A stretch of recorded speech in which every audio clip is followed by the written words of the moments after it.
que nessa rodada diminuiu, é preciso que a gente faça a nossa parte.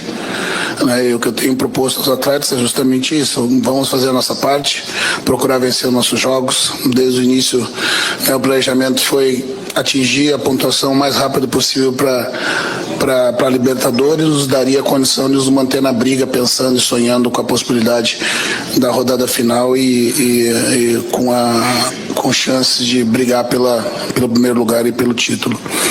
Então não é proibido a gente sonhar, a gente segue trabalhando com os pés no chão, né, e sabendo que a cada vitória, né, a cada boa atuação, né, que nos leva à vitória, a gente solidifica um trabalho, né, e coloca pressão naqueles que estão na nossa frente. Com relação ao jogo, eu acho que foi um jogo controlado. Tivemos muito volume no primeiro tempo, algumas oportunidades criadas, mas talvez poderíamos ter tido mais finalizações pelo volume de posse que tivemos. Ajustamos algumas questões, né, a flutuação do Payet, que marcava fechado e jogava aberto, né, e o nosso mecanismo de fazer o nosso lateral saltar da linha para pegar essa terceira amplitude, ele funcionou bem, né, foi desgastante para o Rogério hoje, né, algumas peças saem mais desgastadas em função de uma característica especial do adversário. Eu penso que o segundo tempo a gente traduziu e conseguiu transformar em gol, né? O gol da vitória, né? Esse é o volume que nós criamos. Sofremos algumas bolas de cruzamento, né? Que a gente imaginava pela presença do Veguete dentro da área, né? Ajustamos uma bola parada para que o Vasco tenha uma bola parada forte, a gente não sofresse, né? E penso que controlamos bem o Vasco jogando fora de casa, né? E penso que merecemos o placar que conquistamos ao final da partida. Roger, aqui, boa noite, Cícero Melo da Boa noite, Cícero, prazer te ver. Prazer é todo meu. Queria te parabenizar pela vitória e pela campanha que você vem fazendo no Internacional. A gente sabe que é muito difícil num campeonato tão equilibrado como é o brasileiro, um time ficar 15 jogos sem perder, realmente é digno de elogios. Aí eu aproveito e te pergunto, você considera, de forma bem realista, que seja o seu melhor trabalho como treinador? E você, complementando, pode dizer que esse time seu e esse time do Inter atual tem que características de jogo? Boa noite. Boa noite. É o melhor trabalho do momento, né? Penso que todos os meus outros trabalhos foram muito bons. Eles foram interrompidos, né? E eu não pude concluí-los. Nesse momento, talvez esse possa ser o melhor início, digamos assim, de trabalho, né, com os resultados começando a aparecer numa estrutura que a gente, como eu falei no jogo passado, em parte que eu me apropriei, né, do treinador anterior,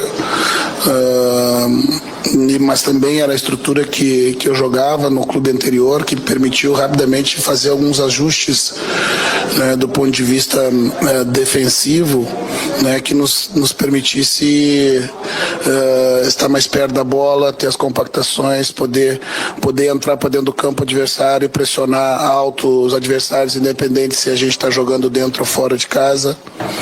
Então, os atletas entenderam rapidamente, até porque já tinham a memória anterior, né, e alguns princípios foram colocados no dia a dia, né, as aproximações, as triangulações, as buscas de profundidade, as inversões de corredores, de pé na bola, pressão pós-perda, os controles de transição, isso tudo a gente foi colocando no decorrer dos jogos. E os jogos acabam sendo a grande ferramenta depois, né, de ajuste, né, porque cada adversário vai te gerar uma dificuldade diferente.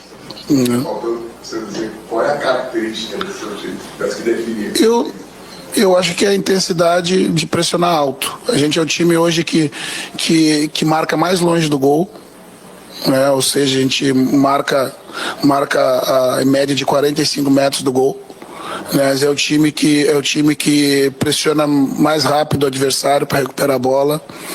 É o time que tem uma das menores expectativas de gols do campeonato. Hoje, exatamente, a tônica da palestra foi justamente essa, né? Que ao final da palestra para o jogo, né, a gente colocou alguns dados, né, que salientam que entre as variáveis competitivas do jogo, se nós não somos primeiro, nós somos segundo do campeonato ou terceiro. né, que não foi o acaso, né, foi o trabalho, porque eles se propuseram fazer exatamente isso. Nossa expectativa de gerada de gols, de finalização para o adversário, de passes para dentro da área é muito grande, né? Então a gente, eu disse para eles, o que a gente pode controlar, o futebol tem muitas variáveis que tu não controla, mas o que tu pode controlar, tu tem que pelo menos tentar, né? Então eu diria que seria pressão no campo do adversário, né? Eu acho que esse que caracteriza esse time. Obrigado. Boa noite, Roger. Boa noite. O Inter tinha 2 desfalques considerados importantes, né, pelo torcedor, Bernabei e Bruno Gomes. Eu gostaria que você falasse um pouquinho sobre o desempenho de Bryan Aguirre, que estreou hoje, e também de René, que voltou ao time titular depois de um tempo. Então, eu não lido com as ausências como um ponto a ser destacado quando a gente perde jogadores importantes, né? Eu prefiro sempre salientar as entradas, né, daqueles que estão buscando oportunidade, porque eu penso e acredito que o sistema, com os princípios que a gente treina, e todos treinam iguais, eles estão capacitados e treinados para isso. O ritmo acaba influenciando, né?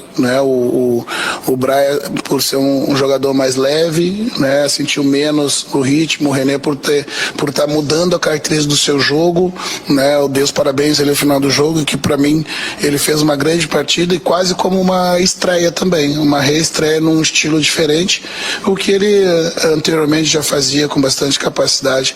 Então as ausências, elas são sentidas. O Thiago ficou em Porto Alegre, né? O Fernando veio e a gente, nessa organização de ter jogadores retornando, né, como o caso do Fernando, e mais jogadores com menos ritmo de jogo do que os demais, a gente resolveu organizar a equipe mandando para campo aqueles que a gente entendia que estavam nas melhores condições. Então o que eu tenho dito para os atletas é quando o coletivo quando o sentido é coletivo, as individualidades vão aparecer, cada um vai poder se destacar em um jogo, né? Especialmente eu dei parabéns ao Bryan, né, e ao René pelas partidas que fizeram, porque hoje eles se destacaram bastante vindo de inatividade também.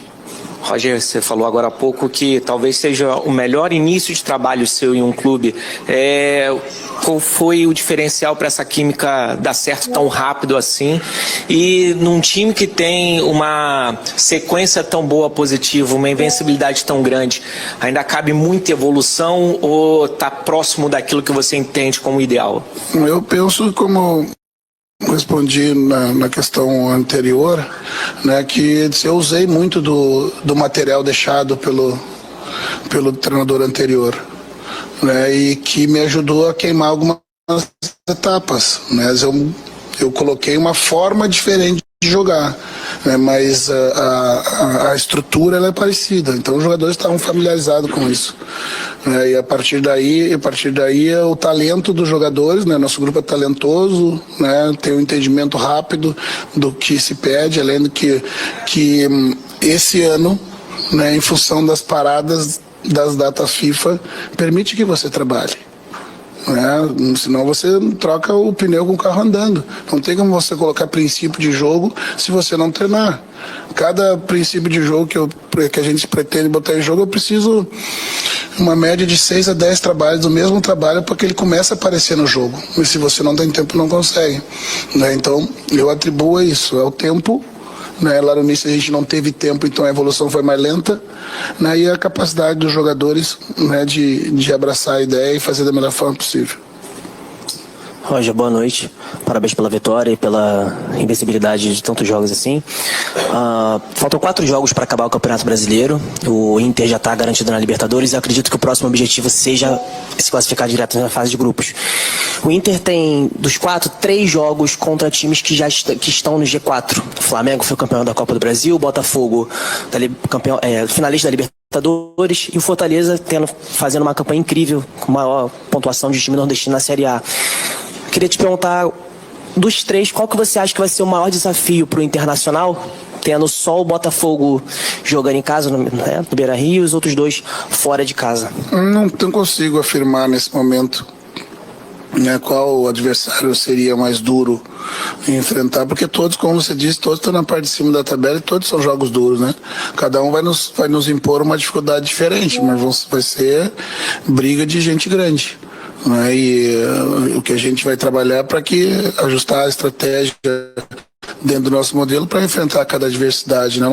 Não tenho condição de apontar, né, quem vai ser o nosso próximo adversário. Sempre é o que demanda maior energia, que a gente se preocupa, porque o foco tem que ser total no próximo, né? E o próximo é no final de semana em casa.